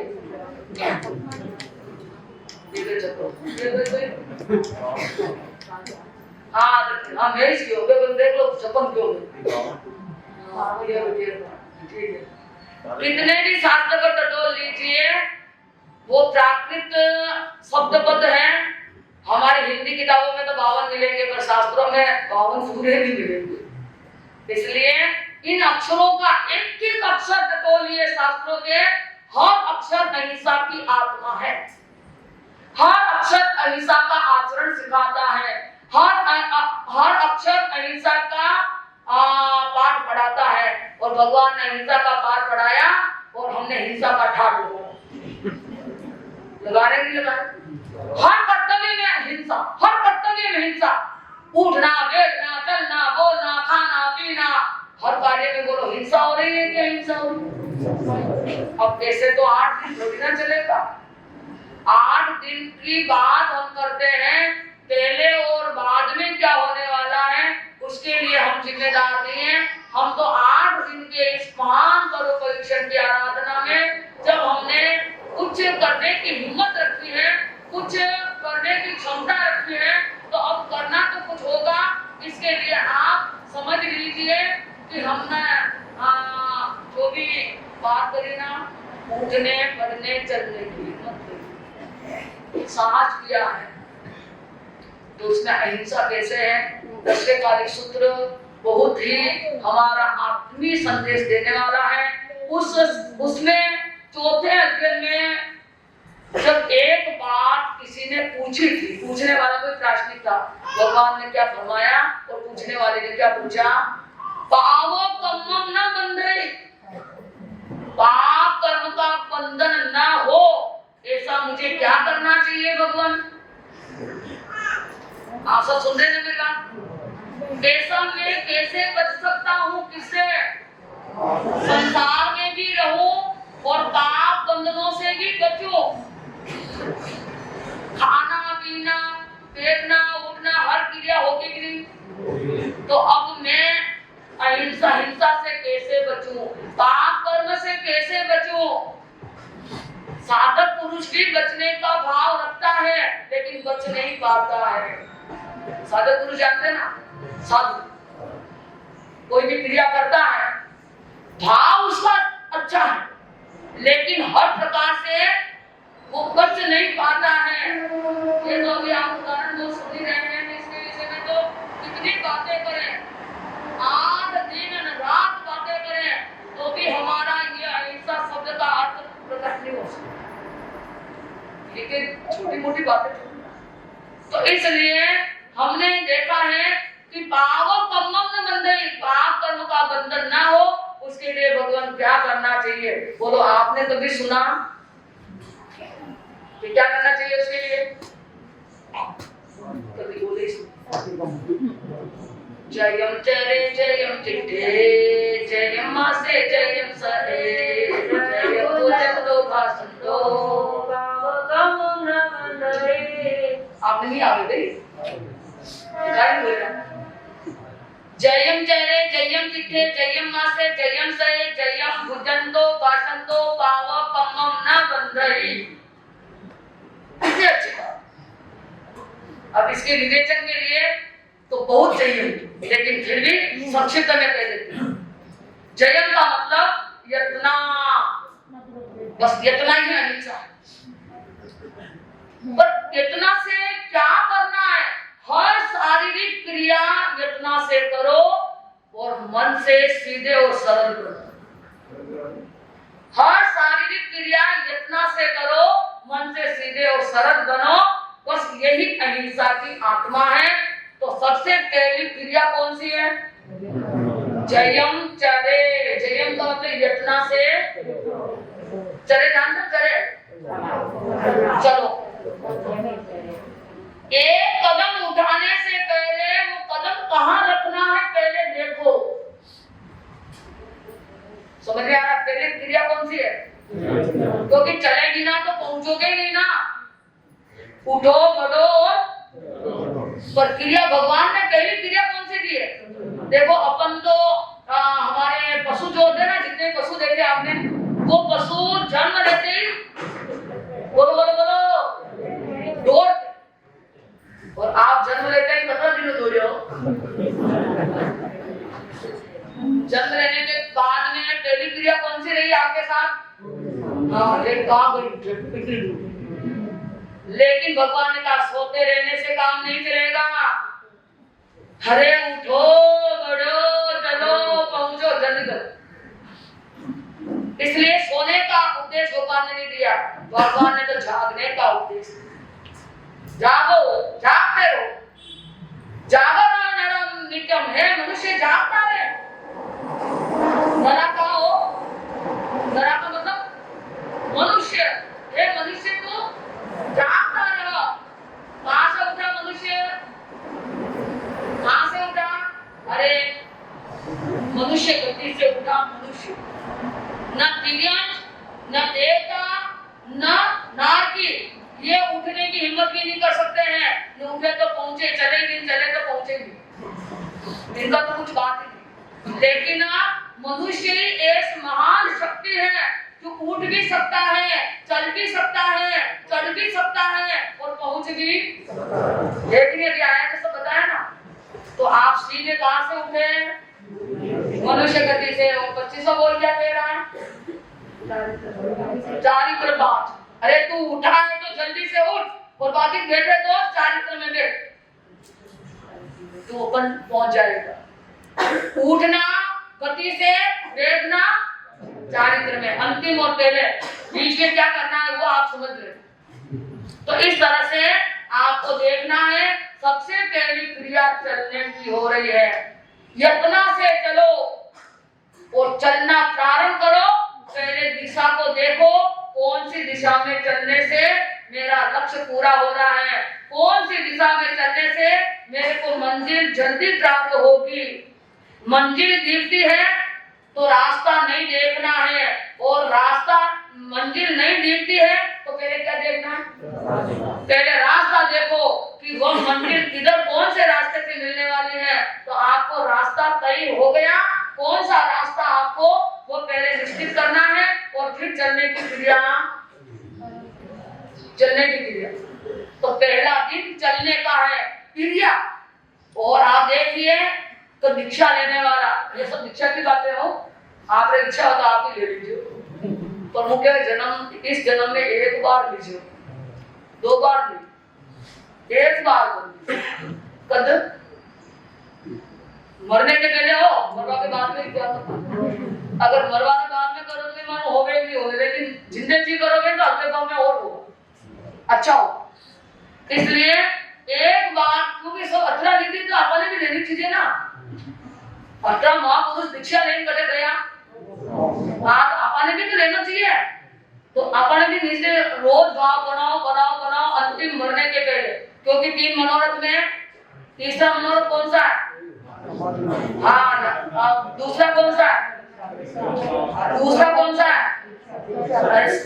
अबे बिना संयम नहीं मारो तो कहीं नहीं गति होगी। पहली सीढ़ी तो चढ़ रहे हो, पहली सीढ़ी नहीं चढ़ो, दूसरी नहीं चढ़ो, अरे मानो तो वहां संसार हो कोई नहीं। तो ऐसा मत करो, क्रम से बढ़ो। वो क्रम से बढ़ोगे, चढ़ोगे तो पहुंचोगे, नहीं तो ऊपर जाके नीचे गिर जाओगे, पकड़ेगा कौन, उठाएगा कौन। तो इसलिए आप क्रम से सीधे सरल बन करके ही अपनी गति करा करो। तो आप देखिए बात असलियत में यह है कि जो भी दीक्षा लेता है, क्योंकि आज दीक्षा संघ में दीक्षा किसकी हुई? आज हमारे आज के प्रवचन किसी दीक्षा हुई? श्रेणी कुमार दीक्षा, गौतम कुमार की दीक्षा हुई है। और दीक्षा लेते ही शरीर का कारण, यानी या तो अपने शरीर का कारण हो या दूसरों की सेवा का कोई कारण हो, तो हमें चलना चाहिए, पहुंचना चाहिए। इन 2 आवश्यक कार्यों के लिए हमें हमारे चरण का प्रयोग करना चाहिए। या तो हमारे शरीर में कोई ऐसा कारण है कि उस कारण को टालने के लिए या उस कार्य के लिए मुझे चलना पड़ेगा, या दूसरा कि मेरी किसी को जरूरत है और मेरे बिना उसका कार्य पूरा नहीं होने वाला है, तो मुझे जल्दी से वहां 2 कार्य के लिए क्रिया की क्रिया करनी चाहिए। तो चलना, क्रिया का मतलब चलना, और कैसे चलना ये सीखना है। कैसे चलना है? दिन में देख करके, पूछ करके चलना। अगर जीवों की हो तो क्या करना? देख पूछ कर, अभी अंधेरा है तो पूछ करके चलोगे, देख करके चलोगे, दिखेगा? दिखेगा नहीं। इसलिए क्या करना? एक कदम उठाने से पहले वो कदम कहाँ रखना है, जगह देखो। अगर वहां पर कोई झील है तो उसको हटाना चाहिए, फिर चलना चाहिए। ये गिरी भी जा रही इधर से, आपको भी इधर ही जाना है, तो आप क्या करेंगे? हटाएंगे ना उसको, होगे से। योगा इसीलिए दिया, ऐसा थोड़ी है। ऐसा है कि उस अगर वो जा रहा है तो उसकी गति में बाधक बनोगे तो आप प्रगति नहीं कर पाओगे। वो जा रहा है, जाने दीजिए, लेकिन आप अपना रास्ता पलट लीजिए। किसी का मार्ग मत रोकिए, किसी की गति में बाधक न बने, चलने दीजिए उस बेचारे को। उसने कहाँ जाने का लक्ष्य बनाया और बीच में आप क्या कर रहे हैं? तो आप किसी को भी अपनी पूंजनी आगे से उसको हटाने के भाव न रखें। वो चल रहा है, उसको चलने दीजिए, आप अपना मार्ग दूसरे ओर लीजिए। ये चलने की पहली। दूसरा है दिन में देख करके पूंज, अंधेरे हो तो पूंज, और रात्रि में बिना पूंजे नहीं चलना। अजीब से बच करके और जीवों को बचा कर। देखो मेरी बात समझ रहे ना, बचाने में डर है कि बचने में? इसलिए अजीब को देख करके और अजीब से बच करके और जीवों को। ऐसे कौन कौन से अजीब आते हैं? जो कोई भी चीज, कोई भी वस्तु है, ये है तो इसको भी ठोकर लगा के नहीं जाना, किसी को भी ठोकर लगा तो अजीब से जिसके भी आपने ठोकर लगाई है उसको नहीं लगेगा अजीब पदार्थ को, लेकिन आपको लग जाएगा। तो अजीबों से क्या करना? बच करके और जीवों को दोनों। और बचाने में धर्म है, बचने में नहीं। ध्यान रखो हमारा धर्म। इसलिए एक नारा याद रखो गुरु सौभाग्य का कि बचाते हुए चलो, बचते हुए रहो। आप बचाते हुए चलोगे तो बचते हुए रहोगे। तो क्या करना है? बचाते हुए चलना है ना, तो बचते रहोगे।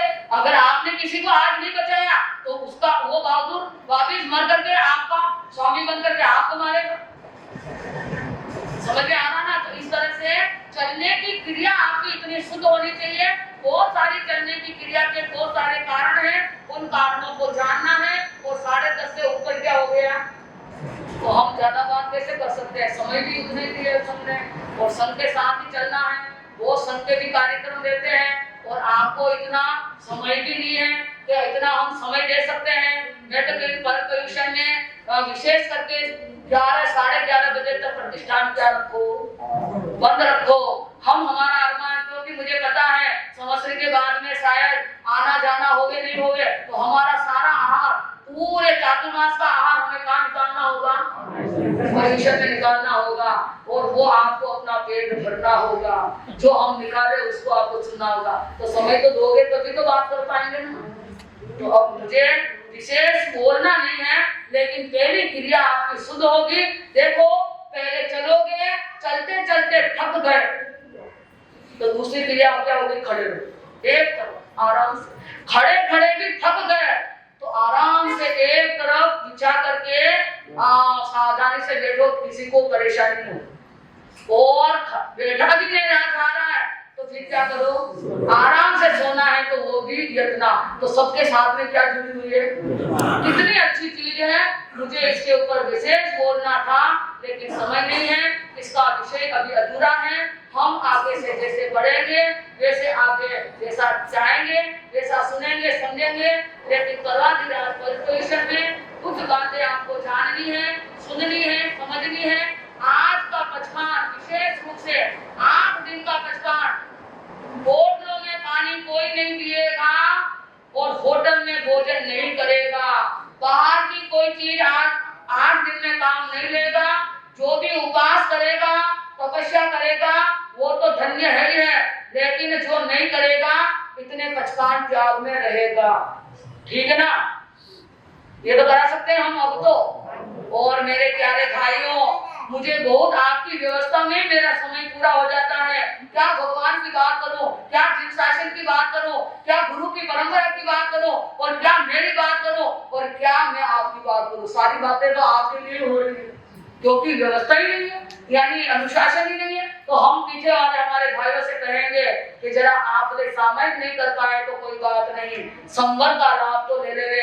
हमारी 8 दिन की ये धर्म सभा में कोई भी बिना बचकान नहीं रहे, कोई बचकान लेकर के संवर लेकर के बैठेगा तो बड़ा लाभ होगा। कहते कहते यहाँ तक पहुँच गए हैं, अब कहाँ तक पहुँचेंगे? कार्तिक पूर्णिमा आ जाएगी, हम चले जाएंगे, आप यहीं रह जाएंगे। बात ही पूरी हो गई, अध्याय पूरा हो गया। बहुत बहुत धन्यवाद। यहाँ आनंद, आगे भी आनंद, सर्वत्र आनंद हो, ऐसी मंगल कामना। गुरु अम्बे सौभाग्य को नमन वंदन करके, पूर्णी माता प्रेम का आशीर्वाद लेकर के उनसे नम्र निवेदन पूर्वक प्रार्थना करेंगे। आपकी मंगलमय छत्र छाया, आपके कृपा आशीर्वाद हमारे संपर हम संपर बना रहे, ऐसी मंगल कामना भगवान। ओम शांति शांति शांति। बोले भगवान महावीर स्वामी की जय। सभी श्रेष्ठियों, ज्येष्ठियों, धर्मानुरागी भाइयों बहनों को मेवाड़ संघ मुंबई का सादर जय जिनेंद्र। पर्युषण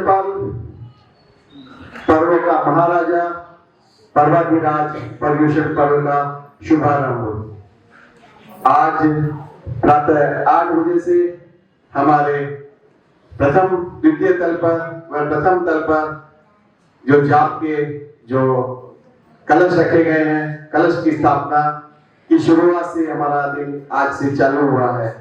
ऊपर श्राविकाओं के लिए शांतिनाथ भगवान के जाप और हमारे यहाँ पर श्रावकों के लिए नवकार मंत्र के 8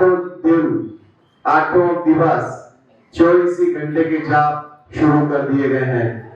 सभी से विनती है, कृपया इन जाप में ज्यादा से ज्यादा सहयोग लें और उस कड़ी को अनवरत बनाए रखें। अभी तक जिन महानुभावों ने नाम नहीं लिखा है, कृपया अपने नाम लिखाने के भाव रखें। जो भी संघ की तरफ से व्यवस्था की गई है वो भी मैं आपको बता देता हूँ। जो भी प्रतिदिन 8 दिन उपस्थित रहेगा उसके लिए प्रभावना की व्यवस्था मेवाड़ संघ की तरफ से की गई है। मैं सभी से पुनः निवेदन करता हूँ कि जो भी हमारे पास के हैं, कांदीवली, मलार, बोरीवली, अंधेरी, विलेपाले, सर्वोदय नगर, मरोड़, सभी से विनम्र निवेदन है, कृपया वो अपने नाम अवश्य लिखाएं और उस जाप को अनवरत चालू रखने में अपना महत्वपूर्ण योगदान प्रदान करें। गोरीगांव संघ तो हमेशा है ही है, उनके ऊपर तो हमारा सारा दारोमदार ही रहता है कि रात को शायद वही करेंगे, और अंधेरी संघ सर्वोदय नगर से भी हमारी व्यवस्था है, वो भी शायद रात को ही करेंगे। तो सभी से पुनः विनती कि और आज जो भी सेवा के क्रम में हर संघ आता है उनसे भी निवेदन है, कृपया वो भी अपने इस कार्य में लगे। लगभग 9 बजे से वो आते हैं, तो 9 बजे से 1 बजे तक वो अपना जाप में अपने अवश्य सहयोग प्रदान करें और सहभागिता रखें। आज सेवा के क्रम में फोर्ट उप संघ की सेवा है। हमारे वरिष्ठ सुमन जी मांडलोत शायद नहीं पता रहे आए हैं, इस सुमन जी मांडलोत के नेतृत्व में फोर्ट संघ पधारा है। मेवाड़ संघ मुंबई आप सभी श्रावक श्राविकाओं का तहे दिल से हार्दिक स्वागत एवं अभिनंदन करता है। आज का जो दिवस है अहिंसा का अमृत एरिया की प्रक्रिया 2 लाइनों से चालू हुआ। आपने देवी मैया का एकदम हृदय आगम सम्मत चीजें हम सुन रहे हैं पिछले दिनों से, और आज भी हुई थी कि हमें अहिंसा में क्या करना है, क्या यत्ना रखनी है। केवल एक छोटी सी यत्ना से ही हम बहुत हमारे असीमित कर्मों के बंधन से हम थोड़ा दूर रह सकते हैं। इन्हीं भावों के साथ आज हमारे फोर्ट संघ से आ रहे हैं सुमन जी भाव रखने के लिए।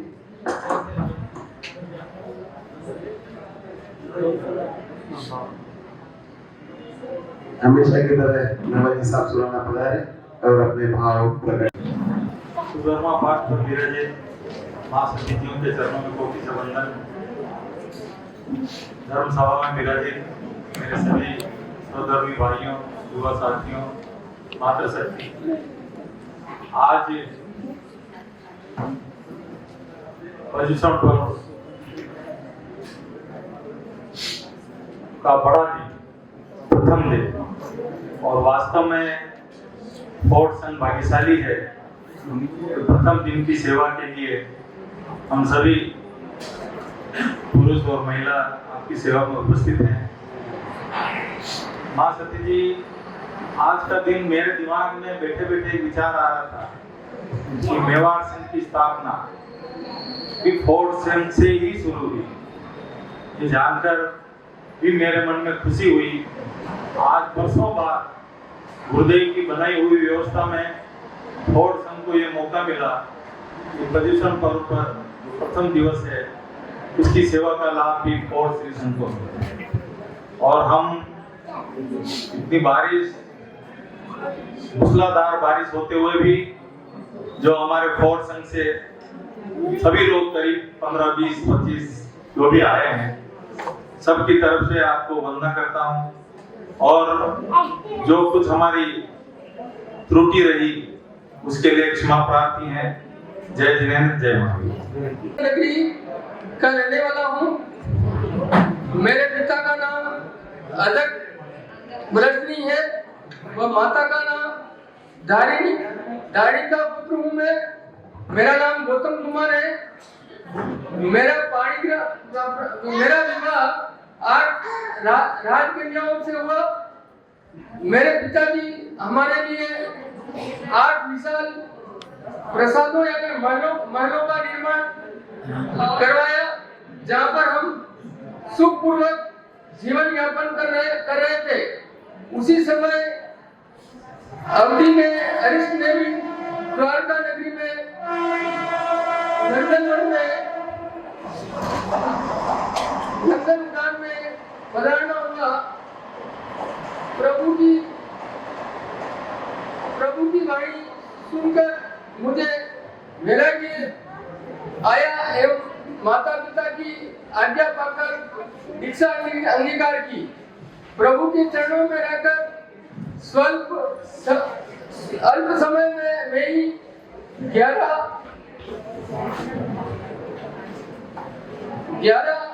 अंगों का अध्ययन संपन्न किया। अध्ययन के पश्चात विविध प्रकार की तपस्याओं की आराधना की। विशेष रूप से मैंने 12 भिक्षु प्रतिमाओं और गुण रत्न संवत्सर तप की आराधना की। तब से मेरी देह शुष्क हो गई। कर्म बाद से आत्मा हल्की हो गई।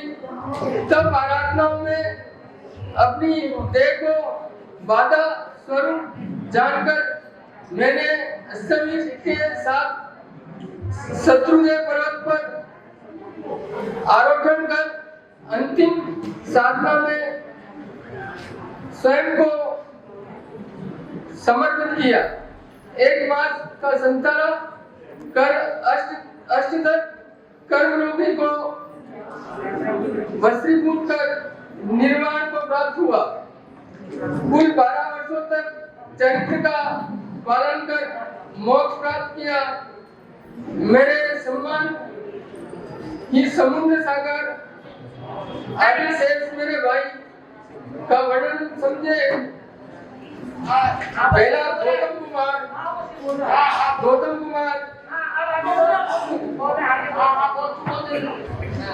समुद्र कुमार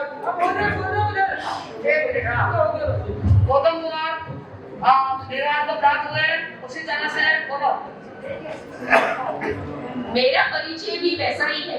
मेरा नाम समुद्र कुमार। मेरे ज्येष्ठ भ्राता गौतम कुमार की तरह मैंने भी साधना की। कर्मों को भस्मीभूत कर 12 वर्षों तक कठिन चारित्र की आराधना कर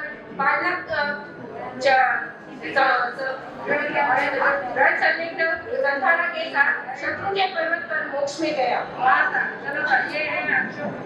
ये है समुद्र कुमार। अब है सागर कुमार। मेरा परिचय भी वैसा ही है। मेरा नाम सागर कुमार। मेरे ज्येष्ठ भ्राता गौतम कुमार की तरह मैंने भी साधना की। कर्मों को भस्मीभूत कर 12 वर्षों तक चारित्र की आराधना पालना कर संलेखना संधारा के साथ शत्रुंजय पर्वत पर मोक्ष में गया। अब है चौथे गंभीर कुमार।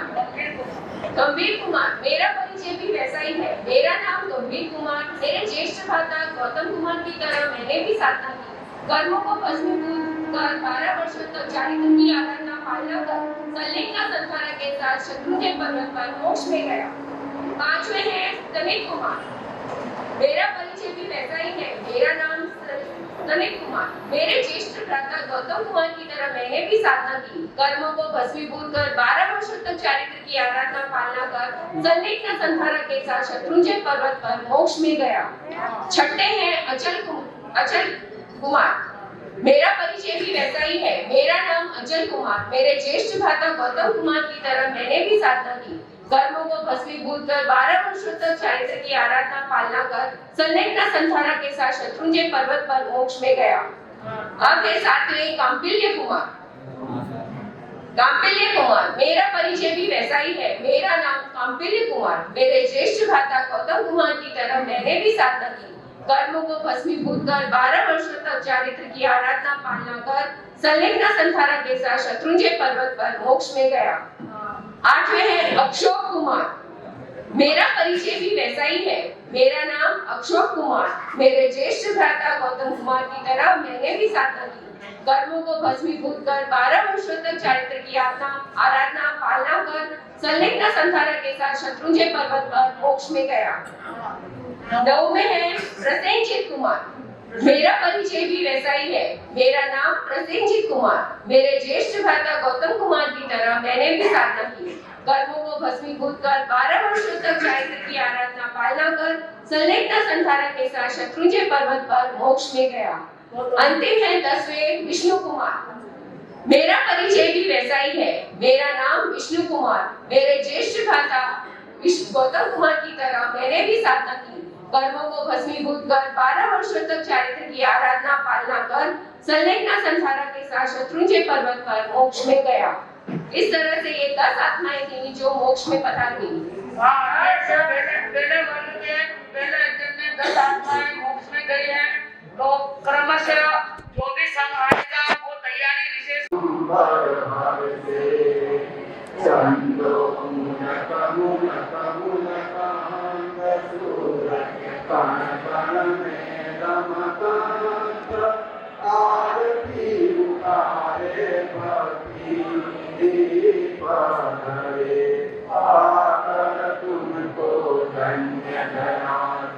शासन गौरवशाली है। कदम कदम पर वसंत है, कदम कदम दीवाली है। पाकर दर्शन सब शांत, जय जय त्रिभुवन पूजित शांत। आरती उतारे पति दीप धरे, जनक किशोरी के सुत बनया। त्रिभुवन आज निछावर है, अम्बा गुरुवर मंगल मूरत। समता साधक मुनिवर है, मौखिक शीर्ष संत गुणवंत। जय जय त्रिभुवन सुत